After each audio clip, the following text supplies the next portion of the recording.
ഇപ്പോൾ pipe lining എന്ന് പറഞ്ഞു കഴിഞ്ഞെങ്കിൽ എന്താണ്, ഒരു ഇൻസ്ട്രക്ഷൻ ഫെച്ചായി ഡീകോഡ് ആകുമ്പോൾ തന്നെ അടുത്ത ഇൻസ്ട്രക്ഷൻ ഫെച്ചാകും. അതിൻ്റെ മുമ്പത്തെ ഇൻസ്ട്രക്ഷൻ എക്സിക്യൂട്ട് ആകുമ്പോഴേക്കും അത് കഴിഞ്ഞിട്ടുള്ള ഇൻസ്ട്രക്ഷൻ ഡീകോഡ് ആകും. ഇങ്ങനെ ഒരു ഇൻസ്ട്രക്ഷൻ തീരണം മുമ്പ് തന്നെ അടുത്ത ഇൻസ്ട്രക്ഷൻ ഫെച്ചായി ഡീകോഡ് ആകുന്നതിൻ്റെ ഒരു പ്രോസസ്സിങ്ങിനെയാണ് നമ്മൾ പറയുന്നത് പൈപ്പ് ലൈനിങ് എന്ന് നമ്മൾ പറയുന്നത്. ഇങ്ങനത്തെ ഒരു പൈപ്പ് ലൈനിങ് ഉള്ളതുകൊണ്ട് 8086 മൈക്രോ പ്രോസസ്സറിനകത്ത് എന്തായിരിക്കും എന്ന് പറഞ്ഞു കഴിഞ്ഞാൽ സ്പീഡ് വന്നിട്ട് കൂടുതലായിരിക്കും. ഇനി 8086 കുറിച്ചിട്ട് പറയുമ്പോഴേക്കും ഇത് ഒരു 40 പിന്നുള്ള ഒരു IC തന്നെ, 8085 പോലെ തന്നെ 40 പിന്നുള്ള ഒരു IC ആണ്. ഈ പൈപ്പ് ലൈനിങ് ചെയ്യാൻ വേണ്ടിയിട്ട് ഇതിൻ്റെ ആർക്കിടെക്ചറിൽ വന്നിട്ട് 2 ബ്ലോക്കുകളായിട്ട് സ്പ്ലിറ്റ് ചെയ്ത് വെച്ചിട്ടുണ്ടാകും. മേലിലത്തെ ഒരു ബ്ലോക്കും താഴത്തെ ഒരു ബ്ലോക്കും. അതായത് മേലിലത്തെ ബ്ലോക്കിനെ വന്നിട്ട് ബസ് ഇൻ്റർഫേസ് യൂണിറ്റ് എന്ന് പറയും, BIU എന്ന് പറയും. അടുത്ത ബോക്സിനെ വന്നിട്ട് എക്സിക്യൂഷൻ യൂണിറ്റ് എന്ന് പറയും. ഈ ബസ് ഇൻ്റർഫേസ് യൂണിറ്റാണ് പുറത്തിരുന്ന് മെമ്മറിയിൽ നിന്ന് ഡേറ്റാസുകളെ വാങ്ങും. ആ ഡേറ്റാസുകളൊക്കെ ഇവിടെ കുറച്ച് രജിസ്റ്റേഴ്സുകൾ ഉണ്ടാകും. ആ രജിസ്റ്ററിൽ വന്നിട്ട് സ്റ്റോർ ആകും. അത് വന്നിട്ട് പിന്നെ ഇവിടെ ഇങ്ങനെ ഈ ഫെച്ച് ഡീകോഡ് എക്സിക്യൂട്ട് ആകാൻ വേണ്ടിയിട്ട് ഒരു ഇൻസ്ട്രക്ഷൻ ഫെച്ച് ആകുമ്പോൾ തന്നെ അടുത്ത ഇൻസ്ട്രക്ഷൻ ഫെച്ച് ആകണം അല്ലേ.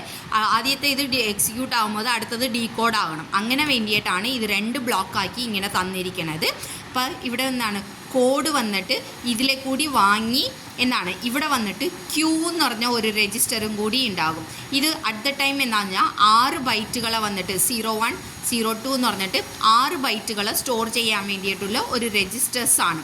അപ്പോൾ എന്താണ് 1 by 1 ആയിട്ട് ഈ കോഡുകൾ വന്നിട്ട് ഇങ്ങനെ 1 by 1 ആയിട്ട് ഈ കോഡുകൾ 1 by 1 ആയിട്ട് ഈ കോഡുകൾ വന്നിട്ട് ആദ്യം ഫോർ എക്സാമ്പിൾ 21 എന്ന് പറഞ്ഞ കോഡ് കയറി ഇതിനകത്ത് 21 എന്ന് പറഞ്ഞ കോഡ് കയറി ഇതിനകത്ത് എന്താണ് അടിയിൽ കയറി നീക്കും. അടുത്ത കോഡ് എന്താണ് 00 ആണ്. അപ്പോൾ അടുത്ത കോഡ് 00 കയറി ഇവിടെ നീക്കും. അതേ സമയത്ത് ഈ 21 എന്ന് പറഞ്ഞ കോഡ് വന്നിട്ട് എക്സിക്യൂഷൻ യൂണിറ്റിൽ പോയിട്ടുണ്ടാകും. അവിടെ കാലിയാവുമ്പോഴത്തേക്കും മേലിലത്തെ കോഡ് വന്നിട്ട് താഴത്തോട്ട് ഇറങ്ങും. അങ്ങനെ മേലിൽ എംടി ആകുമ്പോഴത്തേക്കും പിന്നെയും അത് കഴിഞ്ഞിട്ടുള്ള കോഡുകൾ ഇങ്ങനെ കയറി വരും. അപ്പോൾ എന്താണ് ആദ്യത്തെ കോഡ് കയറി വരുമ്പോൾ തന്നെ അത് കഴിഞ്ഞിട്ട് മുമ്പത്തെ കോഡുകളൊക്കെ എക്സിക്യൂട്ട് ആയിക്കൊണ്ടിരിക്കണേന്. അപ്പോൾ എന്ത് സംഭവിക്കും, നമുക്ക് പ്രോസസ്സിങ് സ്പീഡ് വന്നിട്ട് കൂടുതലായിരിക്കും കേട്ടോ. ഇനി 8086 കുറിച്ചിട്ട് പറയണമെങ്കിൽ എന്താണ് 8085 വന്നിട്ട് 8 ബിറ്റ് പ്രോസസ്സറാണ്, 16 അഡ്രസ് ലൈൻസ് ഉണ്ടെന്ന് പറഞ്ഞായിരുന്നു. പക്ഷേ 8086 വന്നിട്ട് എന്താണെന്ന് പറഞ്ഞു കഴിഞ്ഞാൽ 16 ബിറ്റ് പ്രോസസ്സറാണ്, 20 ബിറ്റ് അഡ്രസ് ലൈൻസ് ഉണ്ടെന്ന് നമ്മൾ പറയണേന്. 20 ബിറ്റ് അഡ്രസ് ലൈൻസ് ഉള്ളത് കൊണ്ട് ഇതിൻ്റെ മെമ്മറി പവർ വന്നിട്ട് കൂടുതലായിരിക്കും. ഇതിൽ വന്നിട്ട് 8085 എന്താണ് 2^16 എന്ന് പറയുമ്പോഴേക്കും എന്താണ് 64 കിലോബൈറ്റ്സ് ഓഫ് മെമ്മറീസുകൾ നമ്മൾ യൂസ് ചെയ്യും. പക്ഷേ ഇവിടെ 2^20 ആണ് വരുന്നത്. അഡ്രസ് ലൈൻസ് വെച്ചിട്ടാണ് മെമ്മറി പവർ പറയുന്നത്. 2^20 ആണ്. അപ്പോൾ 2^20 എന്ന് നമ്മൾ പറയുമ്പോഴേക്കും 1 മെഗാബൈറ്റ്സ് ഓഫ് മെമ്മറീസ് വന്നിട്ട് ഇതിനകത്ത് വരുന്നതായിരിക്കും കേട്ടോ. അപ്പോൾ 8085 പൈപ്പ് ലൈനിങ് ഇല്ല, ഇതിനകത്ത് പൈപ്പ് ലൈനിങ് വന്നിട്ട് ഉണ്ട് 8086. ഇത് 8 ബിറ്റ് പ്രോസസ്സറാണ്, ഇത് 16 ബിറ്റ് പ്രോസസ്സറാണ്. ഇത് 16 അഡ്രസ് ലൈൻസ് ഉണ്ടാകും, ഇവിടെ 20 അഡ്രസ് ലൈൻസ് ഉണ്ടാകും.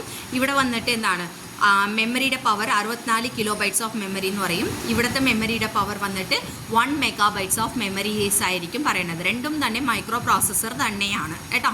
പിന്നെ വരുന്നത് ഇനി ഇതിൻ്റെ ആർക്കിടെക്ചർ വന്നിട്ട് പഠിക്കണം. ആർക്കിടെക്ചർ പഠിക്കാൻ വേണ്ടിയിട്ട് ഒരു ഡയഗ്രാം കൂടി അയച്ചു തരാം. ആ ഡയഗ്രാം വെച്ചിട്ട് അടുത്ത് എക്സ്പ്ലെയിൻ ചെയ്യാം.